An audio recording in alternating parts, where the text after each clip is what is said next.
Shalom. First and foremost, I'm going to give all praises, glory, and honor to Yahweh, by Hashem, Yahweh Shai, by Hashem, Rokak Kudash. I want to give double honors to the elder apostles of Great Millstone who rule well. And salutations of much love. The rest of you sincere Akim, pushing the word in truth and sincerity. This is the cleric Izar coming to you with another lesson. I am continuing in my lot to bring you my ongoing series from excerpts of Hollywood, this factory of perverseness. Another observation of predictive programming, how art imitates life and vice versa. Just a reminder, the purpose of my videos is to show correlations. A correlation is an observation of a mutual relationship or connection between two or more things. I use movie scenes or films to extract or extrapolate a narrative. I'm not glorifying the Hollywood culture or life. I have a wide knowledge of films, whether they be foreign or domestic, and I just use snippets as an example to bring out similarities in those correlations. To quote Cecil B. DeMille, the greatest source of material for motion pictures is the Bible. I call this lesson, Eve is the Bride of Frankenstein. The image I have on display is from a film I watched in my youth. Of course, being in the truth, I reflected on this particular movie. This movie was released on August 16th, 1985. The title of it is The Bride, directed by Frank Rodham. Okay, so basically, I was picked this up on Blu-ray a couple weeks back. And one of the things that's been missing in movies in the past years is with so many people digitally downloading films, you don't have the opportunity of getting what is called the commentary. Now, the commentary is the audio track that's recorded most of the time by the creators of the film. So when you listen to the commentary while you watch the film, you know, the director or the different people that had to be involved in the set, or maybe the special effects, or even sometimes the actors, they give you an idea of what was going on and the whole premise or the consensus of the film, where they were heading, or the message that they're trying to deliver.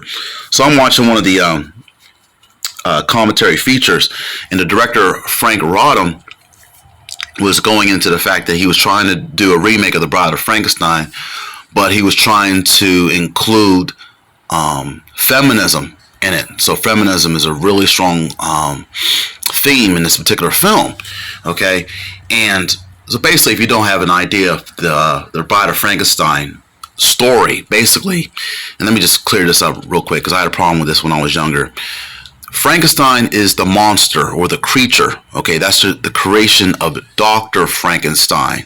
Okay, so Mary Shelley's Frankenstein, the actual novel that it's based on, the story really is not about the creature. The story is about the scientist or the person that's actually creating the creature slash monster.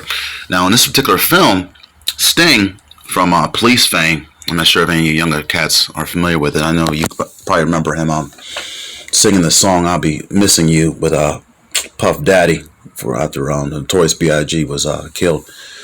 But he's had a little bit more fame prior to that. He was in a group and then eventually went solo. Then he had a little time in acting, and he wasn't a bad actor. I mean, he did this film, and like a year prior, he was also in Dune. Well, anyway, that's a video for another time. But basically, there was a particular scene in this particular film. Let me go back to Bride of Frankenstein, so you guys can understand. Basically, the Frankenstein's creature is by himself, okay? And I'm not sure whose idea was it. Either was it the doctors or the creatures, but he wanted to have a mate.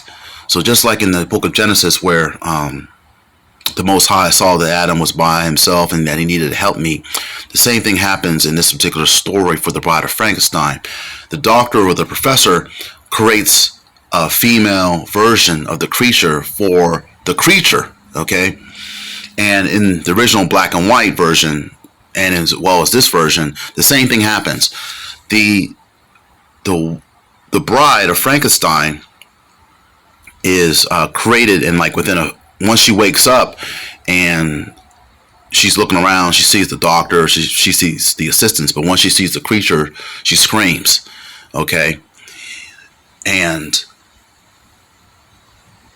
I never quite understood that, if you think about it, because this is her first time seeing anything or anybody, all right? But to her, you know, seeing the creature, she sees like something that's grotesque, okay? And this basically what these women of today, they see the men of the Lord, especially specifically the elect, almost the same way.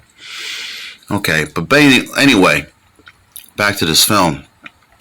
The bride is played by Jennifer Bills, as you can see in this poster.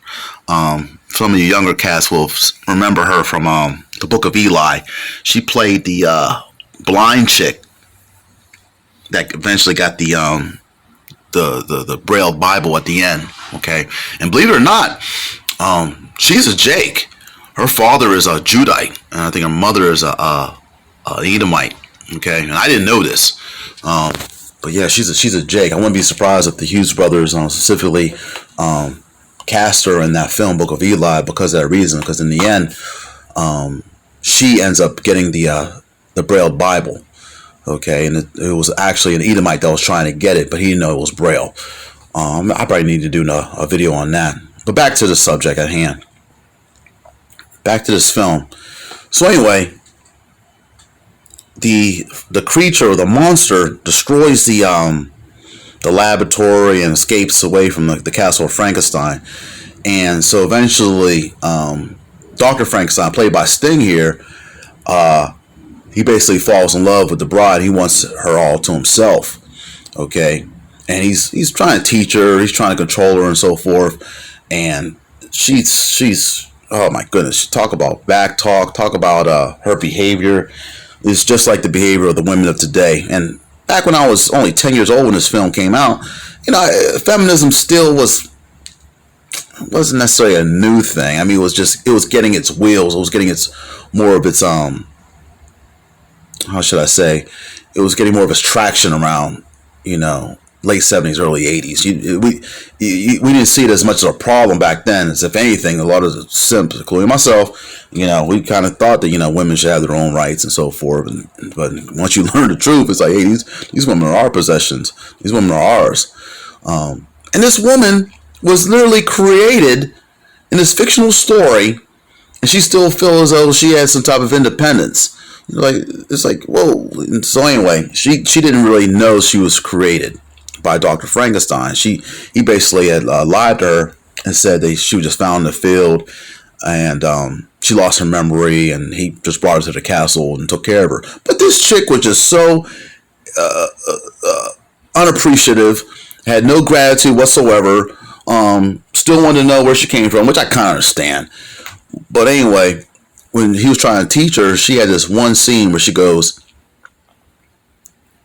"You don't own me. You didn't create me." And he had to sit there and tell her. He's like, he was sick and tired of her rebelling, and he had to tell her. He's like, "Hey, as a matter of fact, hun, I did create you. I cut you. You're pieces of all different types of women I put together, and I created you myself." Okay, so technically, she was owned by him. All right. When you read this book of Sirach, Ecclesiasticus, starting at the 36th chapter, and specifically the 24th verse, Ecclesiasticus 36, verse 24 reads, "He that giveth a wife beginneth a possession, a help like unto himself, and a pillar of rest." Now, this particular character, I got to go back and watch the original, but in this film, she was not a pillar of rest at all. But of course, this is labeled a horror film, but it's basically a romantic drama, and it's basically showing how the Frankenstein's creature and the bride were connected because they were created by the good Dr. Frankenstein. But it's just let's just say it's almost like it's similar to why the Most High created the woman for the man, all right, for that helpmeet, all right. And it's just, like I said earlier, it's what the elect is experiencing today, because these women think they're just created for themselves and to do what they want to do and have their own type of independence, all right. So I was a little shocked. It went right over my head watching this as a kid, but listening to the director actually say how it was a play on feminism, it all hit me. It almost got to the point toward the end that the doctor tried to rape the bride, and I forgot to tell you her name too. Her name is Eva, and the reason why her name is Eva because it was a play on the word Eve. So just to show you that I'm not just pulling this out of my behind. This really is a play on the Book of Genesis. Okay, Eve being created for Adam. Okay, back that up. We can go into the New Testament. Let's start at 1 Corinthians chapter 11, verse 9. 1 Corinthians chapter 11, verse 9 reads, "Neither was man created for woman, but woman for man." Now you see that? All right, let me read that again. "Neither was man created for woman, but woman for man." Okay, and that's what these women are. They're our servants. They're insubordinate. All right, they're supposed to be in servitude. But of course, with Esau turning things upside down and creating this system and this government the way he has, the laws are in favor of the woman, so she can, do what she wants to do. All right, and that's how she feels, though she has this independence. Okay, but towards the end, Dr. Frankenstein attempted to rape her, and just so happened the creature came, played Captain Save-A-Ho, to save her from the good doctor. Ended up, spoiler alert, ended up killing the Dr. Frankenstein. And so anyway, back to the book of Genesis. I want to just bring that out because these women need to understand that they need to be back in their place. And they're going to go back into their place once we get them in the kingdom. And they're going to be back to being that helpmeet, what they're initially designed for. Okay, when you read the book of Genesis, starting at the 2nd chapter, 18th verse, Genesis 2, verse 18, it reads, "And the Lord Most High, the Lord Yahweh Shem Yahushua said, It is not good that the man should be alone. I will make him an helpmeet for him." Okay, that's the whole point. That's the whole point right there. All right, and just so interesting too how this story, either the original or the remake, the woman just initially, as soon as she's born, she has a problem with the man. All right, it just shows just the power of the Most High, even though it's a fictional story. But that's how these women are today. All right, they don't want to be controlled. They want to be the controller. Okay, but I'm just going to end it on this. I always like to end my videos on a good note with some type of silver lining, and there is light at the end of the tunnel. So in other words, there is a happy ending. You read the book of Proverbs, chapter 18, verse 22. It reads, "Whoso findeth a wife findeth a good thing, and obtaineth favor of the Lord." Okay, and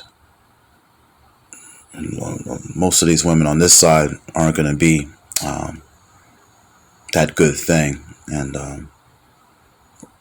some of us have good women on our side, and some, for the few women that do listen to the prophets, starting with elder apostles on down, and there's some good ones out there. Okay, but for the most part, when we get in the kingdom, that's when we're going to be given those prudent wives, all right, as well as concubines. Okay, and they're going to be in the right mind. And once Esau's system collapses and they can't rely on their big daddy Esau to take care of them with their particular trinkets and goodies, all right, then they're going to have to rely on the men of the Most High, specifically the elect, all right.